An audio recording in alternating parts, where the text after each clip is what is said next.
Hey guys, I'm sitting here with my new friends. I am terrified. How are you guys doing today? I'm great. Awesome. So let's go back into time and start from the beginning. How did you guys get together? You take this one, buddy. Yeah, I got it. Well, me and Joel here have been playing music for a long time, and we actually are the only two original guys. But we started about 4 years ago, a band called I Am Terrified. Used to be in a band called Fix Till Tuesday, and here we are. Awesome. So when did you decide to expand and welcome these fine young gentlemen into your group? Well, when the other members decided to quit.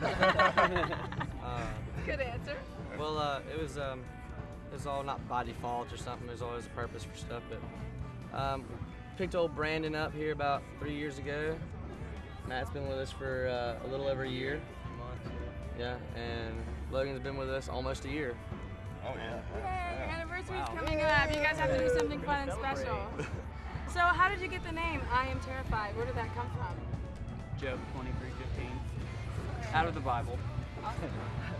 Yeah, it talks about the fear and reverence of the Lord, being terrified before God. That's where it comes from. So talk to me about some of the inspiration or how you write your lyrics. Is that from your personal lives where you get your motivation from?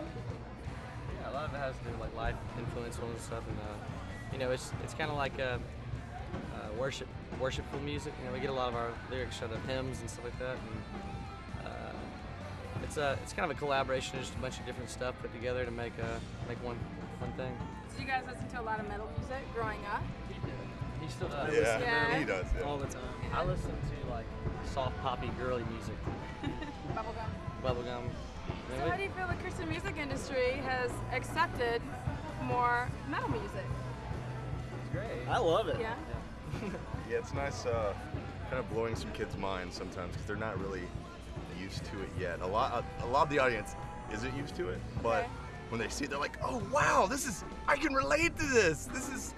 So we're glad to be a part of that. It's really, it's fun. It's real fun to be a part of that, and that we're able to praise and have fun and relate to the kids. So it's cool. Do you We don't feel want the kids' parents want to be those parents who are like, this is devil worship music.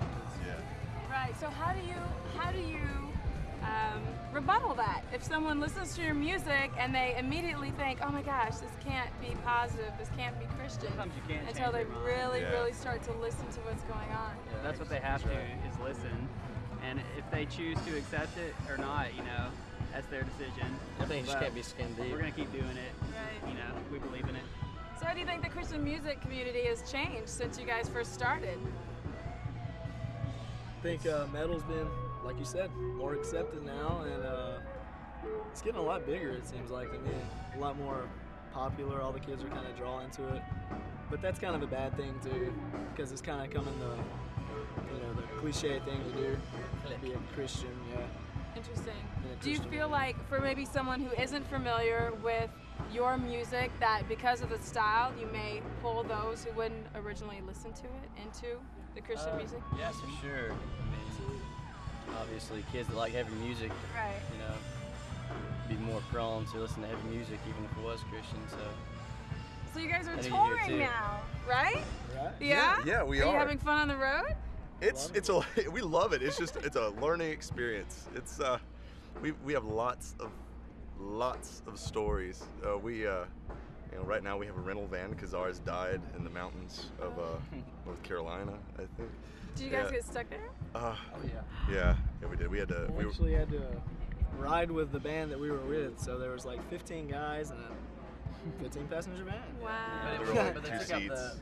the two back seats, and they put bunk beds, and like the back door, you have to get in the back door and shut, and then you're just there. You can't get out. Can't You have to move. be there the entire time. It's kind of claustrophobic. Wow. So you guys get to Awesome. be really close to each other. Oh yeah, literally. So how do you deal with being away from your family and friends when you're on the road? Is that difficult? Do you guys like? Here's our family and friends right here. Aw, that was that's cheesy. sweet. Aw. I mean, Balled up. it's difficult. A lot of times where you're like you want to see like your girlfriend, you want to see your friends at home, and then I don't know. Sometimes you kind of see what you're doing on the road, and you're like, Right. okay, you kind of think of that while you're on the road some, but then it's kind of like a back and forth thing. still great no matter what. But our So- families are, for the most part, very supportive. And, Yeah. you know, when they push us out there and stuff. Well, I'm sure there's some times that they think that we're crazy, and that's true too. We are.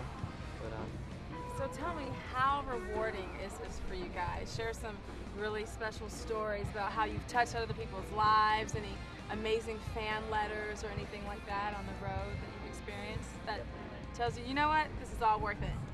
Well, I mean, if one person got saved, that's enough for me. I mean, that's awesome, you know?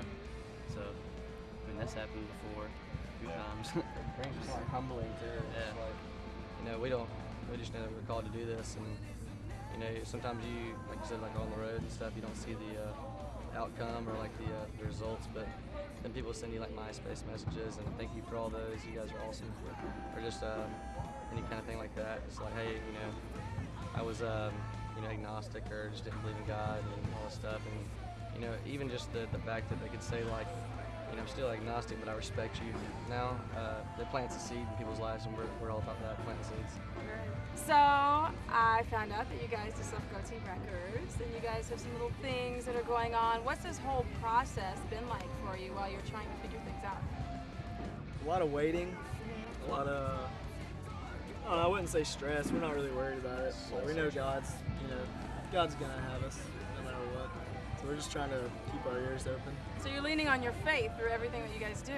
How do you find time to do that when you're on the road? Like, what do you guys do to hold on to that while you're traveling?